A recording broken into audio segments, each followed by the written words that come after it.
Dawn breaks and Kilo emerges from the oracle's shrine, the young Azinma still asleep on her back. Silently, she carries the child back to her mother's hut, placing her gently in her bed. Ekwefi, relieved beyond words, is reunited with her daughter. What no one saw during that long, terrifying night was Okonkwo's own fear. He hadn't shown it, of course, but he had been consumed with worry. After waiting a restless while, he had gone to the shrine himself. Finding it empty, he guessed Kilo was making her rounds of the 9 villages. He returned home, but the anxiety wouldn't let him rest. For times he journeyed to and from the sacred caves, his worry growing with each trip until it became a heavy, grave concern. His relief at Azinma's safe return is unspoken, but profound. With that crisis averted, life returns to its familiar rhythm. Okonkwo's household busies itself with preparations for a joyous occasion, the Yuri ceremony for his friend Obirika's daughter.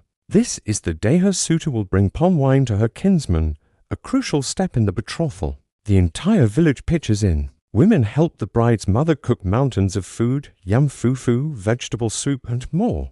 Obirika himself buys a magnificent goat to present to his future in-laws, a symbol of respect and prosperity. The bustling preparations are briefly halted by a minor commotion. A cow has escaped and wandered into a neighbor's crops. The women of the village skillfully herd it back to its owner, who then pays the standard fine for his carelessness. It's a small disruption, handled with the practiced ease of custom and community. Soon, the moment arrives. The suitor's family appears, their arrival a spectacle of its own. They carry not just a few gourds, but 50 pots of palm wine, a display of wealth and generosity that impresses everyone. The air fills with ceremonial greetings, the men exchanging pleasantries and sharing kola nuts. The women sing praises for the visitors, and the bride-to-be, radiant and adorned, is presented to her in-laws. The feast is a vibrant celebration of life, family, and tradition, a testament to the strong bonds that hold the clan together. The community rejoices, unaware of the tragedy that looms just around the corner, a shadow waiting to fall upon their sunlit world.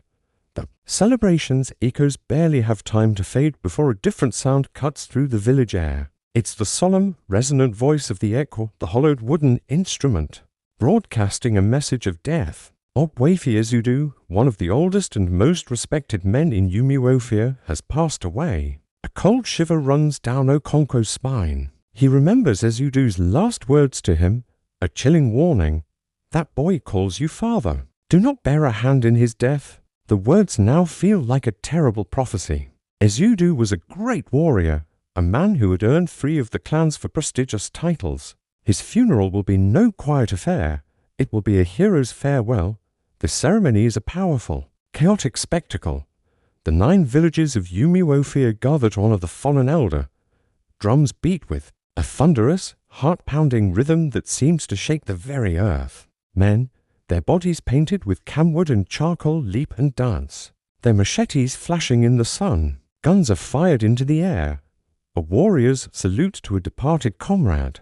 The air is thick with grief, respect, and the primal energy of ancient rites. Ancestral spirits, the Egwugwu, emerge from the underworld to bid a final farewell to their son. Their eerie, guttural cries adding to the sacred pandemonium. Okonkwo, dressed in his own warrior's regalia, joins the salute, raising his own gun. Then, in a flash, everything changes, a deafening crack, sharper than the others, and a piercing scream. In the whirlwind of the ceremony, Okonkwo's old gun explodes.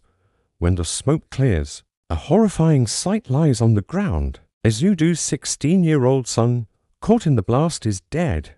A clansman has been killed. The drums fall silent. The dancing stops. A horrified hush falls over the crowd. Okonkwo has committed a crime against the earth goddess Annie.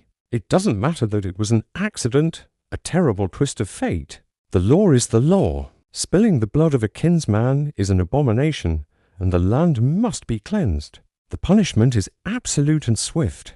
Okonkwo must flee. He is to be exiled from his fatherland for 7 years. There is no trial, no debate. It is the will of the goddess. Okonkwo, the man who prized strength and status above all, is now a fugitive. He quickly gathers what he can, his yams, his most precious possessions, and with his wives and children, he begins the sorrowful journey to his mother's kinsmen in a village called Banta. He is leaving behind everything he has worked his entire life to build: his home, his titles, his reputation. He is cast out, a man adrift. As soon as Okonkwo's back is turned, the agents of justice arrive. A group of men from Ezudu's quarter, their faces grim, descend upon Okonkwo's compound. They are not acting out of anger or revenge, but as instruments of tradition, carrying out a necessary ritual. With cold determination, they set fire to his huts, smashing his clay pots and destroying his barns. They kill his animals, letting their blood soak into the ground. This is not personal. It is a cleansing. They are purifying the land of the sin that Okonkwo, however accidentally, has committed. They are wiping away his presence, his very memory, from the village until his debt to the earth is paid. Watching the flames devour his friend's life's work, Obirika is lost in thought. He mourns for Okonkwo, questioning the brutal justice of the gods. Why must a man suffer so profoundly for a mistake, a simple accident? His mind then drifts to his own private sorrows, to the twin babies his wife had borne. Infants he was forced by that same tradition to leave in the evil forest to die. He thinks of them, innocent and new, and wonders what great crime they had committed to deserve such a fate. As the smoke from Okonkwo's burning compound rises into the sky, it carries with it Obirika's heavy questions about justice, fate, and the unforgiving laws of the clan. A deep sense of unease settles over him, a feeling that the world he knows is filled with an ancient, inexplicable sorrow. Thanks so much for watching. If you're finding this story as powerful as I am, make sure to subscribe and hit the notification bell so you don't miss the next chapter of this incredible journey. See you next time.